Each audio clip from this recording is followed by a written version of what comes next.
जय हिंद दोस्तों, नमस्कार। स्वागत है आपका एक नई क्लास में। इतिहास की कक्षा में दोस्तों हम आज पढ़ेंगे एक बहुत ही महत्वपूर्ण टॉपिक, भारत छोड़ो आंदोलन, क्विट इंडिया मूवमेंट। आपको ज्ञात होगा दोस्तों कि भारत छोड़ो आंदोलन एक बहुत महत्वपूर्ण आंदोलनों में से एक था जो कि भारत की स्वतंत्रता प्राप्ति के लिए किए गए। दोस्तों इसका अपना एक महत्व है, ठीक है।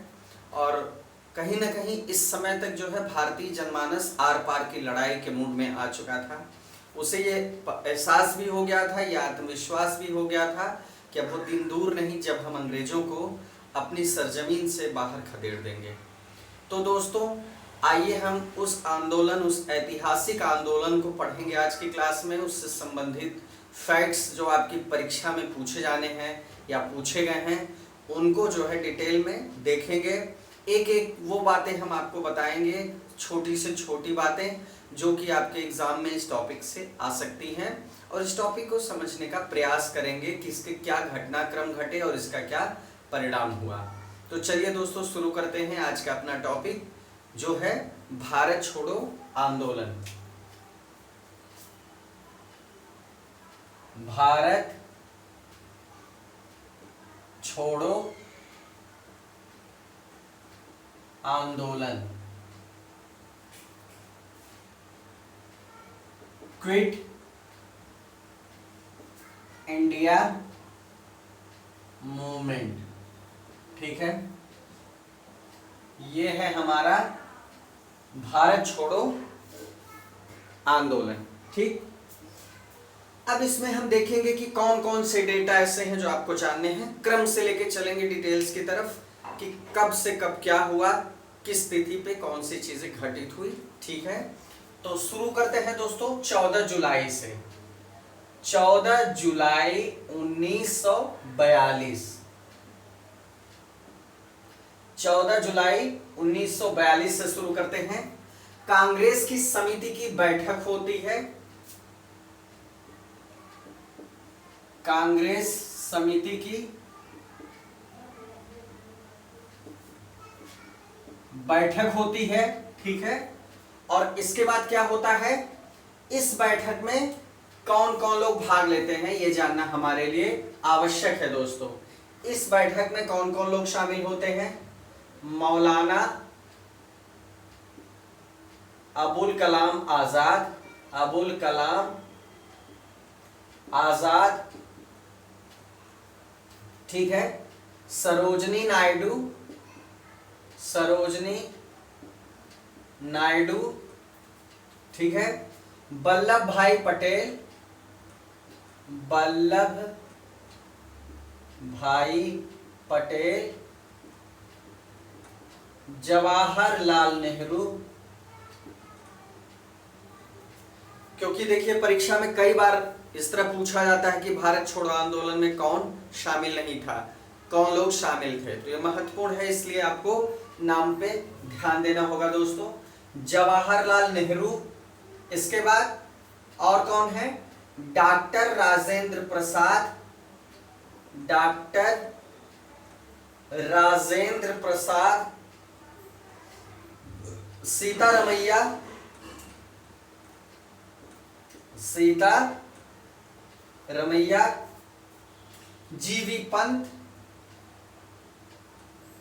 जीवी पंत। इसके बाद और कौन दोस्तों? प्रफुल्ल चंद्र घोष, सैयद महमूद, प्रफुल्ल चंद्र घोष, सैयद महमूद। ये सारे नाम जो है आपको महत्वपूर्ण नाम जरूर याद होने चाहिए। आशफ अली, आशफ अली,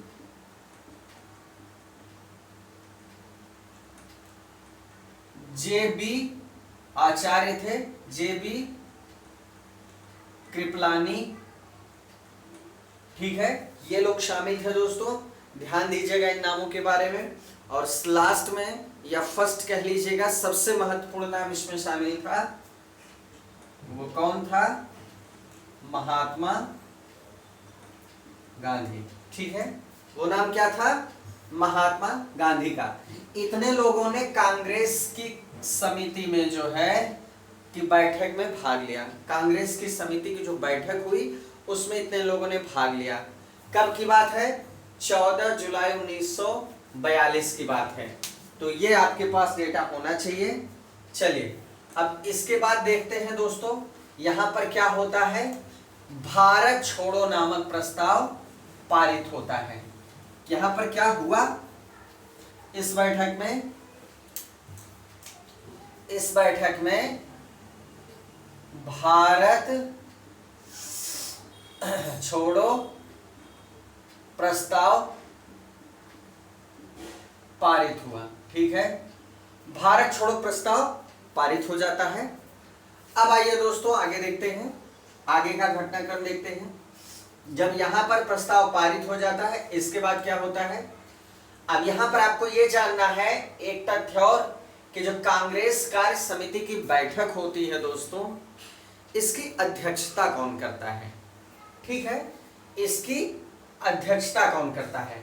तो अध्यक्षता कौन करता है दोस्तों इस बैठक की? कांग्रेस अध्यक्ष अबुल कलाम आजाद। अध्यक्षता कौन करते हैं? अबुल कलाम आजाद। अबुल कलाम आजाद इसकी अध्यक्षता करते हैं। ठीक है, चलिए ये बैठक तो हो गई। अब दोस्तों इसके आगे जो आपको देखना है 7 अगस्त 1942 एक घटनाक्रम ये है। इसके बाद आपको अगले घटनाक्रम को देखना है 7 अगस्त 1942। ये सारे घटनाक्रम दोस्तों बहुत महत्वपूर्ण हैं, इनको स्किप किसी कीमत पे ना करें। 14 जुलाई भी महत्वपूर्ण है और 7 अगस्त 1942 महत्वपूर्ण है।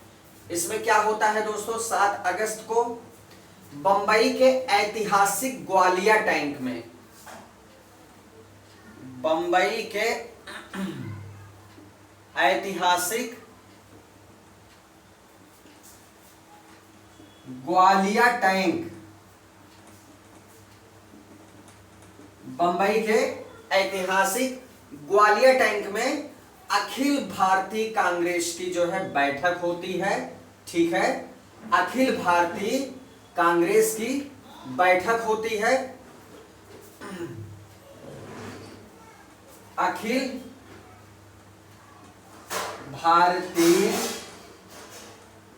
राष्ट्रीय कांग्रेस की बैठक होती है। बैठक हुई और ये जो 14 जुलाई 1942 को कांग्रेस की समिति की बैठक होती है जिसकी अध्यक्षता कौन करते हैं? अबुल कलाम आजाद करते हैं, मौलाना अबुल कलाम आजाद करते हैं। यहां पर क्या होता है? भारत छोड़ो प्रस्ताव पारित होता है। और दोस्तों ये होता कहां है? ये बैठक होती कहां है? ये होती है दोस्तों वर्धा गुजरात में। ठीक है, कहां होती है? वर्धा गुजरात में। अब दोस्तों बंबई के ऐतिहासिक ग्वालिया टैंक, ग्वालिया टैंक में जो बैठक होती है 7 अगस्त 1942 में, इसमें क्या होता है? इसमें वर्धा प्रस्ताव की पुष्टि होती है और इसमें इसको आप चाहे ये कहें कि वर्धा प्रस्ताव या ये कहें दोस्तों भारत छोड़ो प्रस्ताव। मतलब वर्धा प्रस्ताव को या भारत छोड़ो प्रस्ताव एक दूसरे के क्या है? पर्याय है, क्योंकि वर्धा में ही ये हुआ था इसलिए। तो यहां पर क्या होता है? और इसमें वर्धा प्रस्ताव या भारत छोड़ो प्रस्ताव की पुष्टि हुई। ठीक है, वर्धा प्रस्ताव की या भारत छोड़ो प्रस्ताव की पुष्टि होती है यहां पर ग्वालियर टैंक में। यहां पर प्रस्ताव पारित होता है, यहां पर पुष्टि होती है। क्लियर है? कोई कंफ्यूजन? चलिए अब 8 अगस्त 1942 को प्रस्ताव स्वीकार कर लिया जाता है। अगर इसी में हम एक दिन और बढ़ा दें, 7 अगस्त को बैठक हुई। ठीक है, वार्षिक बैठक थी दोस्तों। 8 अगस्त को क्या होता है? 8 अगस्त को थोड़े बहुत संशोधनों के पश्चात, थोड़े बहुत संशोधनों के पश्चात वर्धा प्रस्ताव स्वीकार कर लिया गया। क्या कर लिया गया? स्वीकार कर लिया गया। क्लियर? वर्धा प्रस्ताव क्या होता है दोस्तों? स्वीकार कर लिया जाता है। ठीक है, चलिए ये हो गया, ये क्लियर हो गया। अब इसके बाद क्या होता है? अब ये डिसाइड किया जाता है कि अब हम अंग्रेजों के विरुद्ध, मतलब भारतीय स्वतंत्रता संघर्ष, भारतीय स्वतंत्रता संघर्ष के अंतर्गत हम क्या करेंगे? अंग्रेजों के विरुद्ध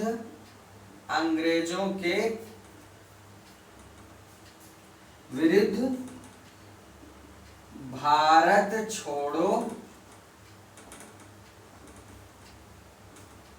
आंदोलन, ठीक है, भारत छोड़ो आंदोलन प्रारंभ करने की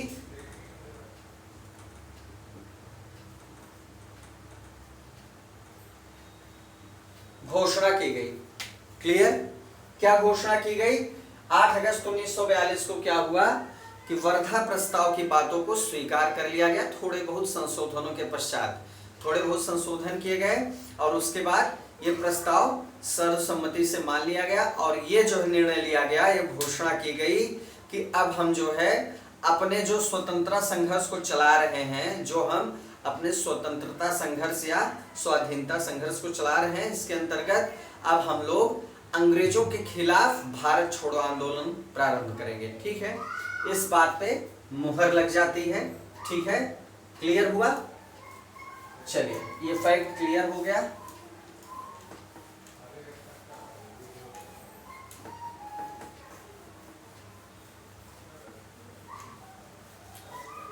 आइए दोस्तों आगे बढ़ा जाए।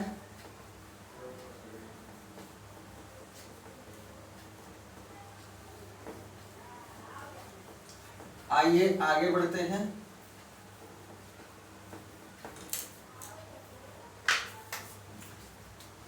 अब हम देखते हैं दोस्तों,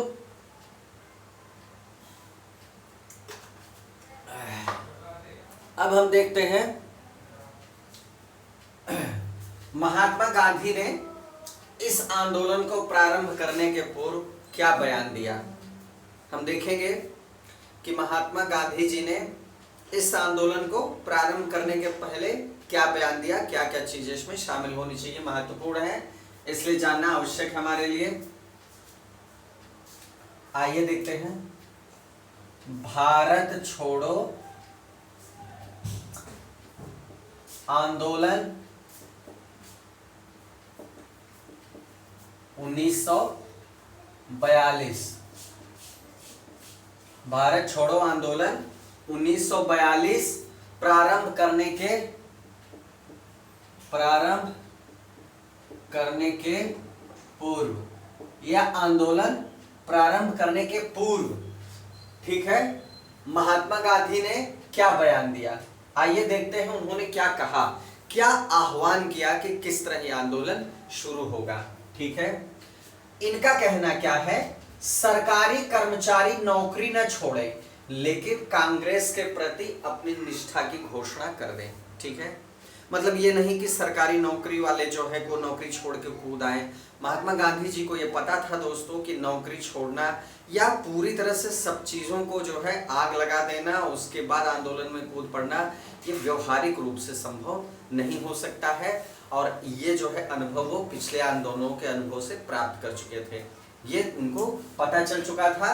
तो क्या कहते हैं, इन्होंने ये कहा कि सरकारी कर्मचारी नौकरी न छोड़े, सरकारी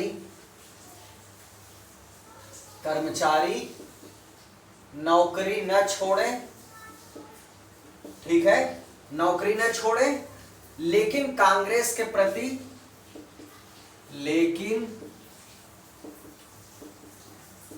कांग्रेस के प्रति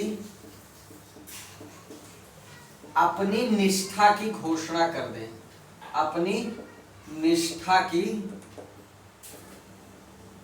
घोषणा कर दें। ठीक है, वो नौकरी में बने रहें लेकिन अपनी निष्ठा की घोषणा कर दें। ठीक है, क्लियर हुआ। दूसरी चीज, जो दूसरी बात इन्होंने कही दोस्तों, कि सैनिक अपने देशवासियों पर गोली चलाने से इनकार कर दें।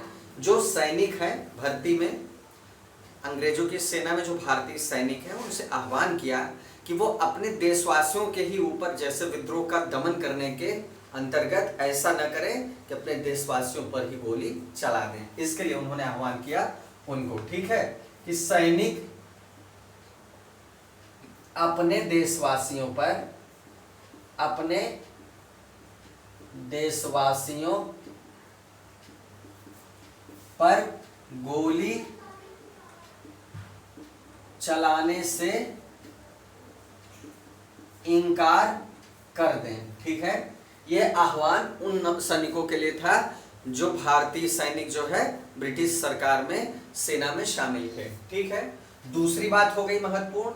तीसरी बात, छात्रों के लिए उन्होंने आह्वान किया कि छात्र तभी पढ़ाई छोड़ें, छात्र तभी पढ़ाई छोड़ें कब? जबकि वो आजादी प्राप्त हो जाने तक अपने इस निर्णय पर दृढ़ रह सकें। जब कि वे आजादी प्राप्त होने तक अपने इस निर्णय पर दृढ़ रह सकें। क्लियर? मतलब क्या हुआ इसका मतलब? इसका मतलब हुआ कि ठीक है, अगर छात्र चाहते हैं कि वो पढ़ाई छोड़ के आंदोलन में शामिल हो जाएं, तो फिर उनका कमिटमेंट इस स्तर का होना चाहिए कि जब तक भी आजादी न मिले वो अपने निर्णय पे दृढ़ रहे, चाहे उसका रिजल्ट जो भी हो, जो भी परिणाम हो, लेकिन वो अपने निर्णय पे अटल रह सकें। और अगर ऐसा हो कि आज पढ़ाई छोड़ दें और कल को फिर वो अपने निर्णय पे पश्चाताप करें, तो इससे न तो आंदोलन का भला होगा और न ही उनके भविष्य का। तो ये छात्रों से उनका आह्वान था। ठीक है, राजा महाराजा, ठीक है, उनको आह्वान किया उन्होंने, राजा महाराजा भारतीय जनता की प्रभुसत्ता स्वीकार करें। राजा महाराजा भारतीय जनता की प्रभुसत्ता स्वीकार करें। ठीक है, राजा महाराजाओं से आह्वान किया कि भारतीय जनता की प्रभुसत्ता का सम्मान करें और उसे स्वीकार करें, और उनकी रियासतों में रहने वाली जो जनता है अपने आप को भारतीय राष्ट्र का अंग घोषित कर दे, और उनकी रियासतों में रहने वाली भारतीय जनता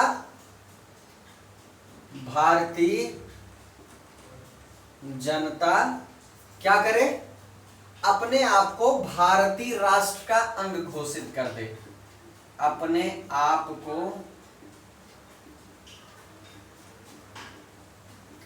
भारतीय राष्ट्र का अंग घोषित कर दे। ठीक है, क्लियर हुआ? मतलब राजा महाराजा से यह आह्वान करते हैं कि आप बदलते समय को स्वीकार करिए, पूरी दुनिया में प्रजातंत्र आ रहा है, प्रजातंत्र का सम्मान करें और अपनी रियासत में रहने वाली जनता को जो है आप प्रजातांत्रिक अधिकार दें और उनकी प्रभुसत्ता को स्वीकार करें। और जनता से उन्होंने क्या कहा? जो भी वहां उनकी रियासतों में रहने वाली जनता थी उनसे क्या कहा कि अपने आप को भारतीय राष्ट्र का अंग घोषित कर दें। ठीक है, क्लियर हुआ?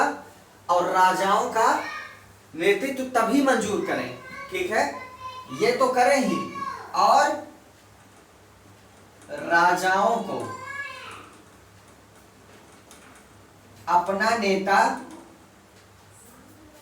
अपना नेता तभी मंजूर करें, अपना नेता तभी माने जब वे अपना भविष्य माने जब वे अपना भविष्य जनता के साथ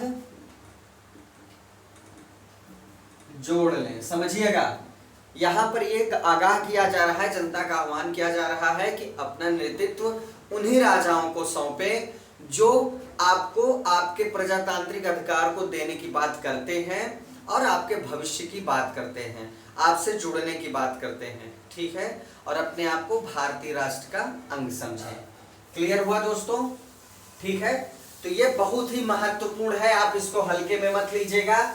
ये जो है इन्होंने जो आह्वान किया है इसको अच्छे से समझिएगा, ये आपके लिए बहुत महत्वपूर्ण है, ठीक है, बहुत ही। तो दोस्तों इस तरह ये महत्वपूर्ण बातें हैं जो हमें याद रखनी है कि ये आह्वान महात्मा गांधी जी के साथ हुआ, जो है महात्मा गांधी जी ने किया, ठीक है, उस दिन जिस दिन जो है इनको क्या करना था, आंदोलन शुरू करना था, उसके एक दिन पहले ये आह्वान किया गया। इसकी चीजों को आप जान लीजिए, समझ लीजिए कि इसमें क्या बातें उन्होंने कही थी, ठीक है। चलिए, महत्वपूर्ण है दोस्तों, एक एक बात महत्वपूर्ण है इस आंदोलन से संबंधित, ठीक है।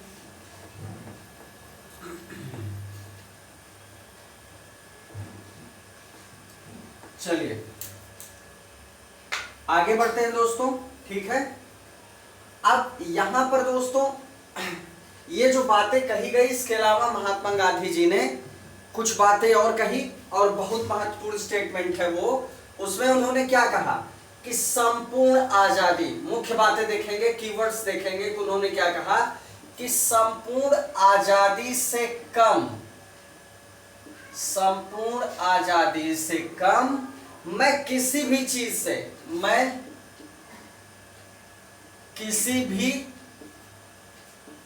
चीज से संतुष्ट होने वाला नहीं हूं, संतुष्ट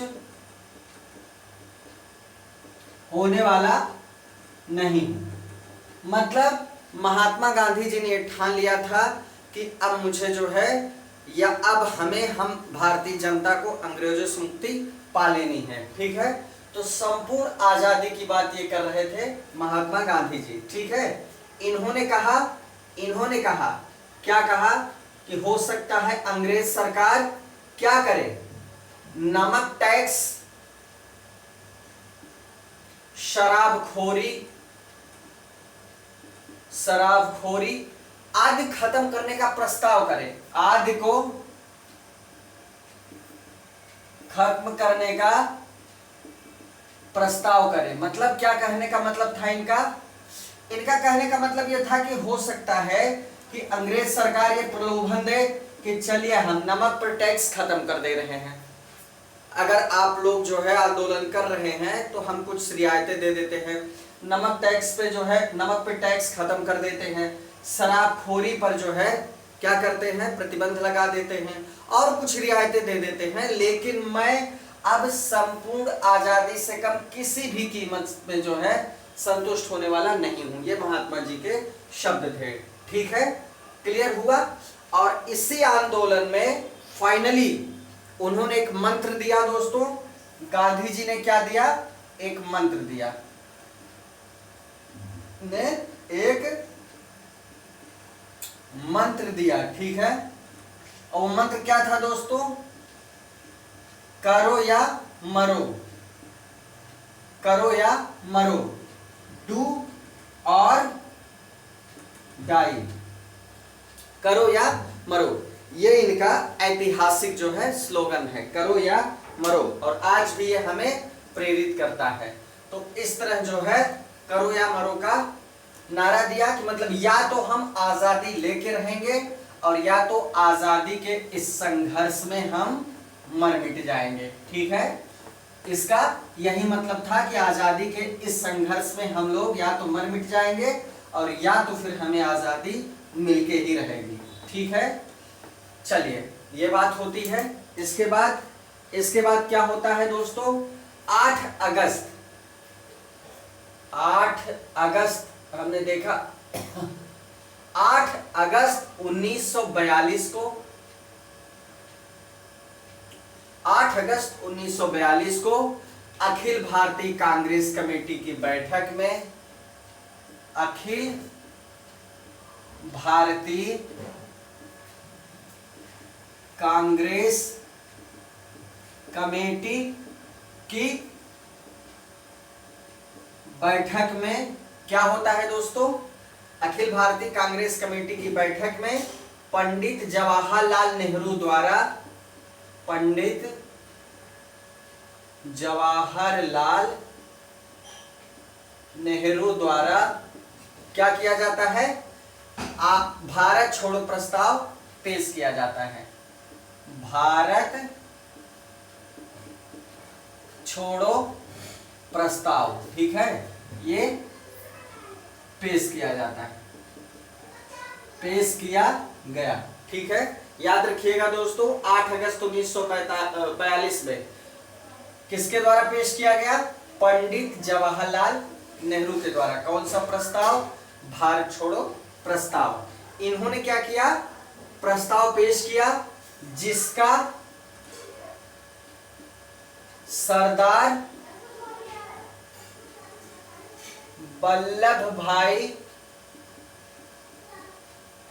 पटेल ने समर्थन किया। इस प्रस्ताव का सरदार वल्लभ भाई पटेल ने क्या किया? समर्थन किया। अब आगे बढ़ते हैं दोस्तों। इसका जो आलेख था, आलेख, इस प्रस्ताव का जो आलेख था वो किसने बनाया था दोस्तों? इसका आलेख स्वयं महात्मा गांधी ने, स्वयं महात्मा गांधी ने बनाया था। स्वयं महात्मा गांधी ने इसका आलेख बनाया था और किसके सहयोग से? नेहरू और आजाद। नेहरू और आजाद का मतलब चंद्रशेखर आजाद जी नहीं, ठीक है। नेहरू और मौलाना अबुल कलाम आजाद के सहयोग से, मतलब गांधी जी ने इन दोनों के सहयोग से, नेहरू के और आजाद, मौलाना अबुल कलाम आजाद के सहयोग से इसका जो है आलेख स्वयं तैयार किया था, ठीक है। अब देखिए, बहुत महत्वपूर्ण प्रश्न पूछा जाता है दोस्तों कि कौन सी संस्था या कौन से लोग, कौन से संगठन ऐसे लोग थे जिन्होंने इस प्रस्ताव का समर्थन नहीं किया, ठीक है। यह सवाल पूछा जाता है। आइए देखते हैं, ये तो समर्थक हो गए। अब कौन लोग ऐसे थे जिन्होंने इसका समर्थन नहीं किया, या कह लीजिए वो इसके पक्ष में नहीं थे? आइए देखते हैं। हिंदू महासभा, हिंदू महासभा, ठीक है। दूसरी communist party of India, communist party of India, ठीक है। और इसके अलावा unionist party of Punjab, unionist party of Punjab, और एक पार्टी और थी मुस्लिम लीग, ठीक है। इतने लोगों ने क्या किया दोस्तों? भारत छोड़ो आंदोलन का, भारत छोड़ो आंदोलन, जिसको हम क्या कहते हैं? क्विट इंडिया मूवमेंट, ठीक है। भारत छोड़ो आंदोलन का समर्थन नहीं किया, ठीक है। भारत छोड़ो आंदोलन का समर्थन नहीं किया। क्लियर हुआ? चलिए अब आगे देखते हैं दोस्तों, ये आंदोलन स्टार्ट किस डेट को होता है। 8 अगस्त को पेश हुआ, वल्लभ भाई पटेल ने समर्थन कर दिया, इन लोगों ने जो समर्थन नहीं किया। अब आंदोलन शुरू होगा। आंदोलन शुरू कब होता है दोस्तों? 9 अगस्त 1942। 9 अगस्त 1942 को भारत छोड़ो आंदोलन प्रारंभ हुआ। भारत छोड़ो आंदोलन प्रारंभ हुआ। तिथि क्या है दोस्तों? 9 अगस्त 1942 भारत छोड़ो आंदोलन शुरू हो जाता है। ठीक है, अब तुरंत अंग्रेज सरकार दमन करने के लिए एक ऑपरेशन चलाती है, ऑपरेशन जीरो आवर। ठीक है, ऑपरेशन जीरो आवर चलाती है अंग्रेज सरकार, ऑपरेशन जीरो आवर। ठीक है, जैसे ही आंदोलन आरंभ होता है तुरंत ऑपरेशन जीरो आवर शुरू हो जाता है, और इसके अंतर्गत के तहत ब्रिटिश सरकार ने गांधी जी और महत्वपूर्ण नेताओं को गिरफ्तार कर लिया। तुरंत उन्होंने क्या किया? महात्मा गांधी को और जो चोटी के नेता थे जो लीड कर रहे थे उनको इस ऑपरेशन के तहत क्या कर लेती है अंग्रेज सरकार? गिरफ्तार कर लेती है। ठीक है, क्या कर लेती है दोस्तों?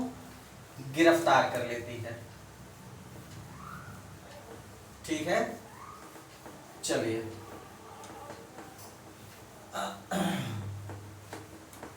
अब इसके बाद क्या होता है? इनके गिरफ्तार करने के बाद दोस्तों जो है क्या होता है, कहां रखा जाता है?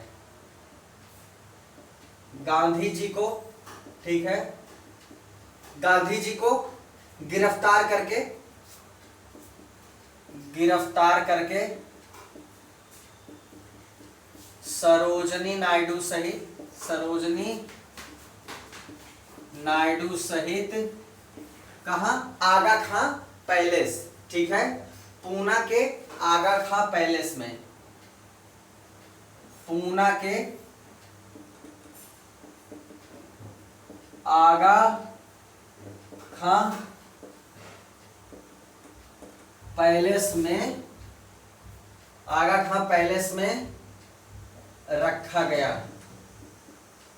ठीक है, पूना के आगा खां पैलेस में रखा गया, और जो है कुछ कांग्रेस के सदस्यों को जैसे नेहरू और अबुल कलाम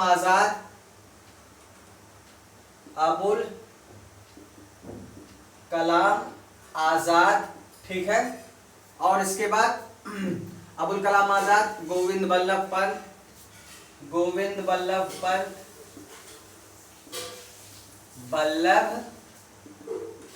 पंत और डॉक्टर प्रफुल्ल चंद्र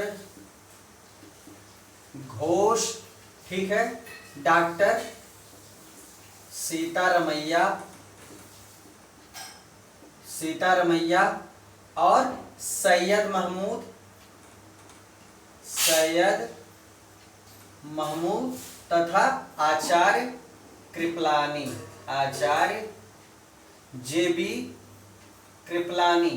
इनको कहां रखा गया दोस्तों? इन सब कांग्रेस नेताओं को गिरफ्तार करके